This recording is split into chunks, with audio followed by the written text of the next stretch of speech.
కొంతమందికి విష్ణుమూర్తి మీద భక్తి ఉంటుంది. ఎంత మంచి విషయం! విష్ణుమూర్తి పట్ల శ్రద్ధ కలిగింది, భక్తి కలిగింది.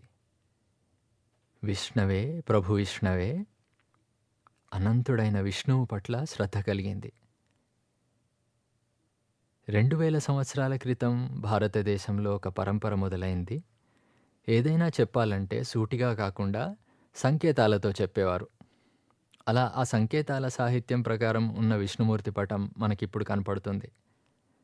క్షీరసాగరంలో పడుకొని ఉన్నాడు, అంటే పాల సముద్రం, అంటే అంతులేని వైభవంతో, అంతులేని ఐశ్వర్యంతో తులతూగుతున్నాడని చెప్పడానికి పాల సముద్రంలో ఉంటాడని చెప్పారు.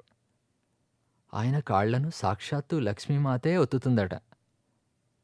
సంకేతాల భాష కదా, లక్ష్మీదేవితో కాళ్ళొత్తించుకునేవాడి వైభవానికి అంతెక్కడా? అంతులేని వైభవశాలి. మామూలు వాడికి కాస్త డబ్బు చేతికి అందితే చాలు, సంపద కలిగితే చాలు, పిచ్చివాళ్ళవుతారు.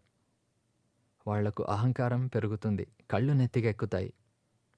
ఎంత గర్వం పెరుగుతుందంటే, ఎంత ఒత్తిడికి లోనవుతారంటే చెప్పవలసి లేదు. కానీ ఈయన ముఖం ఎలా ఉంది?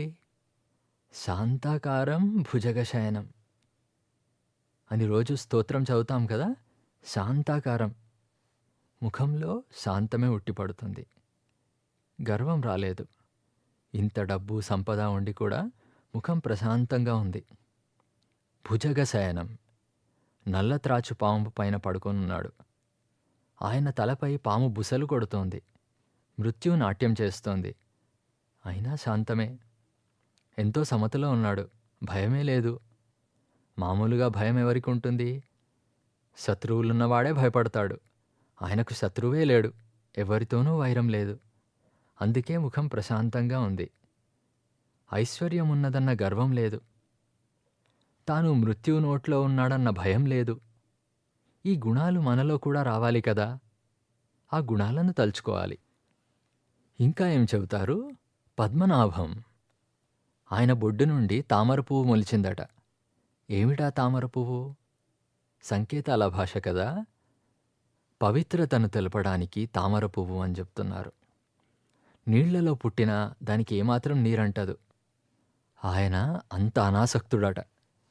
ఇది అనాసక్తి లక్షణం. బొడ్డు నుండి తామర మొలిచింది, అది పవిత్రత లక్షణం.